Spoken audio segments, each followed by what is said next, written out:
Mais j'ai eu une étape de ma vie qui est assez particulière, en fait. C'est que je me suis retrouvé un jour dans la rue. Parce qu'il y a eu des clashs dans la famille, ça s'est passé dans tous les sens. Ma mère qui divorce. Je ne vais pas rentrer dans les détails, là, c'est des choses quand même très, très intimes. Et je me suis retrouvé donc dans la rue, SDF. Voilà, SDF. Oui, SDF. À quel âge? Vers 15 ans, quelque chose comme ça. Ça a duré. Tu viens d'une bonne famille et tu te retrouves SDF où? À Abidjan? À Abidjan, oui. Oui, à Abidjan. En plus, c'est mon beau-père, un blanc expatrié, ma maman qui a des magasins, des ceci, des cela. Enfin voilà, on vit dans un quartier chic. Il y a le chauffeur qui nous amène à l'école, puis d'un coup, bam, plus rien. ça, c'est extraordinaire, en fait, comme situation. Maintenant, je dis ça. À l'époque, je ne disais pas ça. Mais avec le recul, je me dis tout ce qui ne nous tue pas nous rend plus fort.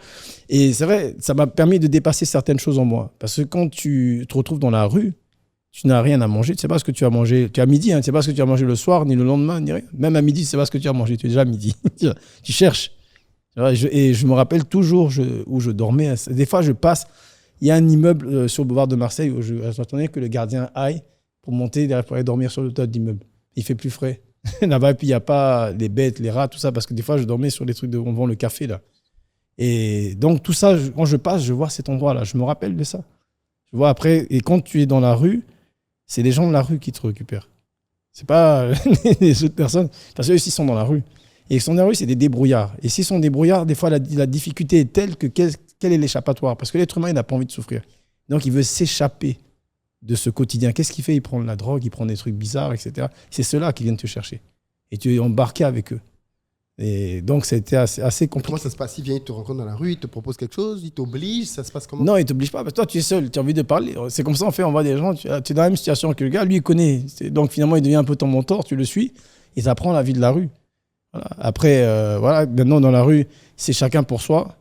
Les gens fonctionnent par clan. Et puis après, quand tu n'as pas beaucoup, tu te bats pour le peu que tu as. Donc là, il y a la violence qui arrive. Parce que et puis des fois, quand tu n'as pas, tu te dis, je ne vais pas rester là, je ne vais pas mourir. Donc là, tu utilises la violence pour aller chercher ce que tu veux. Donc c'est un peu ce genre de personne. Et au moins, au fond de moi, je ne me sentais pas comme ça. J'ai jamais été violent dans la vie, au fond de moi. Mais j'ai vu des choses qui m'ont... Mais j'étais avec ça. Parce que si tu veux fonctionner dedans, tu es obligé même de faire semblant que tu es d'accord avec des choses que tu vois qui ne sont pas OK. Genre quoi? Les agressions, des vols? Des agressions. Tu es entré dans un gang? Oui, pas vraiment dans un gang, mais il y a eu des parties, des moments où j'ai traîné avec des personnes qui n'étaient pas du tout saines. Voilà. Et après, comme ce n'était pas ma nature... Comment tu fais pour sortir de là? Il n'y a pas de redevabilité? Si tu t'en vas, on va te faire du mal? Non, il n'y a pas ça. En tout cas, moi, je n'ai pas connu ça. Voilà. Je pense pas, mais je pense même pas qu'à Abidjan, ça fonctionne comme ça, à part les trucs graves qu'il y a eu dernièrement comme les microbes, mais je ne pense pas que ça fonctionne comme ça. Tu es là, et puis après, si tu t'en sors, tu t'en sors. Hein. Voilà. Et toi qui étais dans la rue, est-ce que tu as vu d'autres enfants sortir de la rue pour redevenir quelque chose? Ou alors, franchement, toi, tu es une exception? Non, après, j'ai vu quelqu'un d'autre avec qui j'étais assez pote, qui n'était pas vraiment... En fait, son père l'a laissé, il s'est retrouvé sans rien. Donc, on se retrouvait ensemble, entraînés. Mais il avait quand même un endroit plus facile pour dormir que moi. Mais je l'ai revu, il est en Angleterre, maintenant, tout va bien pour lui, il a une super situation et tout. Mais je me dis, tu te rappelles quand on marchait, on partait de Koumassi jusqu'à Yopougon à pied, etc. Il n'y a même pas de quoi, 100 francs pour prendre le bus. Donc, on se rappelle de ça. Il a même changé de nom, d'ailleurs. Il s'est pris un surnom. Et on se rappelle de ça. Je l'ai revu, on se rappelle de ça. Est-ce que c'est un épisode de ta vie que tu considères marquant ou alors tu es passé à autre chose? Non, je considère marquant parce que en fait, je ne pense pas que ce soit nécessaire. Il n'est pas nécessaire de se brûler pour savoir que le feu fait mal. Mais quand tu te brûles, il faut en faire quelque chose. Voilà. Et forcément, ça t'imprègne. Pour moi, en fait, on est un peu comme une feuille blanche. Là. Tout ce qui se passe, c'est un coup de crayon dessus. Et si le crayon c'est un gribouillon, comment tu vas faire pour être un artiste et faire une vraie œuvre d'art avec ça? C'est ça la question, la résilience, en fait. Voilà. Et c'est un peu... Ça m'a servi, ça m'a permis de commencer à dépasser ma timidité, à m'affirmer, à savoir que je pouvais dépasser certaines limites où je n'osais pas parce que j'étais très timide. Voilà. Donc là, tu es obligé, comme on dit ici, d'être garçon, sinon il y a un problème. Et voilà, ça m'a amené beaucoup de choses. Et du coup, après, dans le business, tu as des choses... Je pense que j'ai un tempérament plutôt pisse.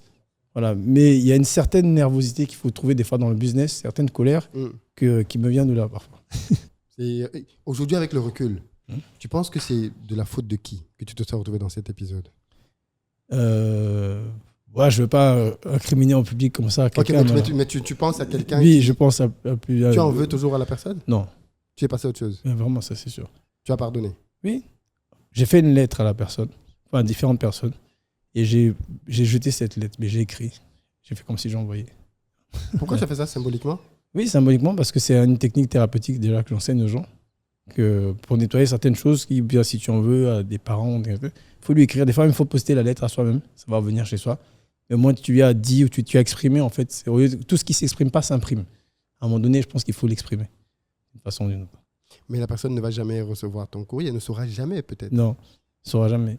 Il y a une de ces personnes qui, un jour, m'a dit, parce que comme j'ai la drépano, comme beaucoup de noirs, drépanocytose, j'avais une paralysie de la hanche à un moment donné. Donc ça a été une catastrophe, parce que pour travailler comme danseur avec une hanche en moins, c'était très compliqué. Et je souffrais pas mal. La personne était venue me voir en France, puis m'a dit, qu'est-ce que j'ai fait?